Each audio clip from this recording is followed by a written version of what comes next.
মা রাস্তায় নেমে এসেছিলেন। এই দিনগুলো ভুলে যাবেন না। যেদিন তারা গণভোটের রায় অস্বীকার করেছেন, আমি বলেছিলাম বিএনপি আজকে থেকে ফেসিবাদের পথে যাত্রা শুরু করলো। আপনাদের কারণেই আজকে আমাদের এই রাজনীতি। তারা শপথ নেন নাই, জাতির সাথে দেওয়া ওয়াদা ভঙ্গ করে জাতির সাথে তারা প্রতারণা করেছে। আমার সম্মানিত জেলের সহকর্মী পার্টনার আল্লামা মামুনুল হক বলেছেন, বিএনপির শীর্ষ নেতারা জেলে ছিলেন, একসাথেই ছিলাম। তারা হতাশা ব্যক্ত করে বলতেন 41-এর আগে হাসিনা এবং আওয়ামী লীগকে ক্ষমতা থেকে সরানো সম্ভব নয়। 24-এর অভ্যুত্থানের পরে 8 তারিখ যখন বঙ্গভবনে শপথ নিলেন উপদেষ্টারা, বিএনপির বাংলাদেশে উপস্থিত সর্বোচ্চ পর্যায়ের একজন নেতার আমি পাশাপাশি ছিলাম। উনি আমাকে জিজ্ঞেস করলেন, এটা কি হলো? আমি কিছু না বলে আসমানের দিকে আমার এই আঙ্গুলটা উঠালাম। তিনি বললেন, আসলে এটা খোদাই দান, এটাই মিরাকল। সেই খোদাই দান ভুলে গেলেন। এখন কেউ কেউ দাবি করে অমুক আন্দোলনের মাস্টার মাইন্ড, অমুকের নেতৃত্বে এই আন্দোলন সফল হয়েছে। এগুলা সব ভুয়া। আমরা কারোর ন্যায্য অবদানকে কখনো আমরা অস্বীকার করি না। আন্দোলন আমরা সবাই করেছি, কিন্তু আমরা তীরে ভিড়তে পারি নাই। আমাদের তরি সমুদ্রে ভাসমান ছিল।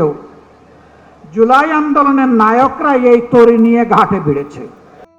বেশি বেশি গোল্ড কিনে হাফ গ্রাম গোল্ড বার জিতে নিন প্রতিদিন।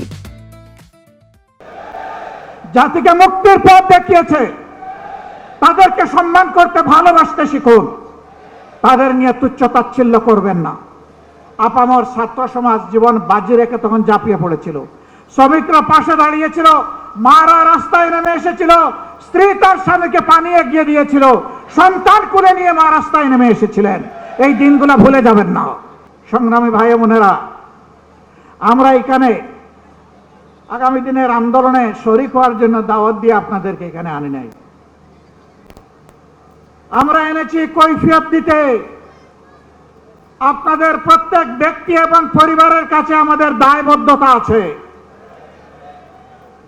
আপনাদের কারণেই আজকে আমাদের এই রাজনীতি, এই সংসদে যাওয়া, এই নির্বাচনে অংশগ্রহণ করা। আমরা কি পারলাম কি পারলাম না তা আপনাদের জানার অধিকার আছে।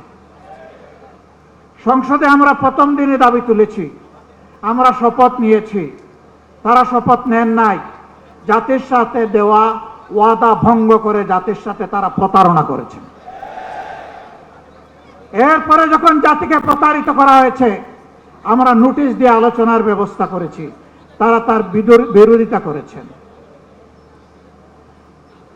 যে আইনগুলো সংশোধন না হলে, যে অধ্যাদেশ বাস্তবায়ন না হলে ফ্যাসিবাদী শাসনের পরিবর্তন হবে না, সেই সবগুলা আগের মতো, আগে স্বৈরাচারী সরকারের মতো রাখার পক্ষে তারা অবস্থান নিয়েছে। আমরা বিএনপিকে পরিষ্কার বলে দিচ্ছি, আমরা দেখতে পাচ্ছি সম্প্রতি কয়েকদিন ধরে বিভিন্ন জায়গায় জায়গায় শিক্ষা প্রতিষ্ঠানে, ঢাকা বিশ্ববিদ্যালয়ে, এমনকি এখান থেকে মাত্র কয়েক গজ দূরে মানুষের আশ্রয়ের জায়গা, আইনের আশ্রয়ের জায়গা থানা, সেই থানার ভিতরে ঢুকে দুঃখজনকভাবে ডাকসুর নির্বাচিত প্রতিনিধিদের উপরে হামলা করা হয়েছে। বার্তা পরিষ্কার।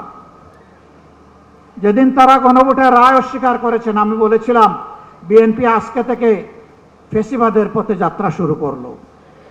এইটা ফেসিবাদ। গতকাল আপনারা দেখেছেন নেত্রকোনায় জাতীয় সংসদের নির্বাচিত সদস্য, বাংলাদেশ জামাতে ইসলামীর প্রতিনিধিত্বকারী, জনগণের প্রতিনিধিত্বকারী অধ্যাপক মাসুম মোস্তফার উপরে হামলা করা হয়েছে, গাড়ি ভাঙচুর করা হয়েছে, তার সহযোদ্ধাদেরকে নাজেহাল করা হয়েছে।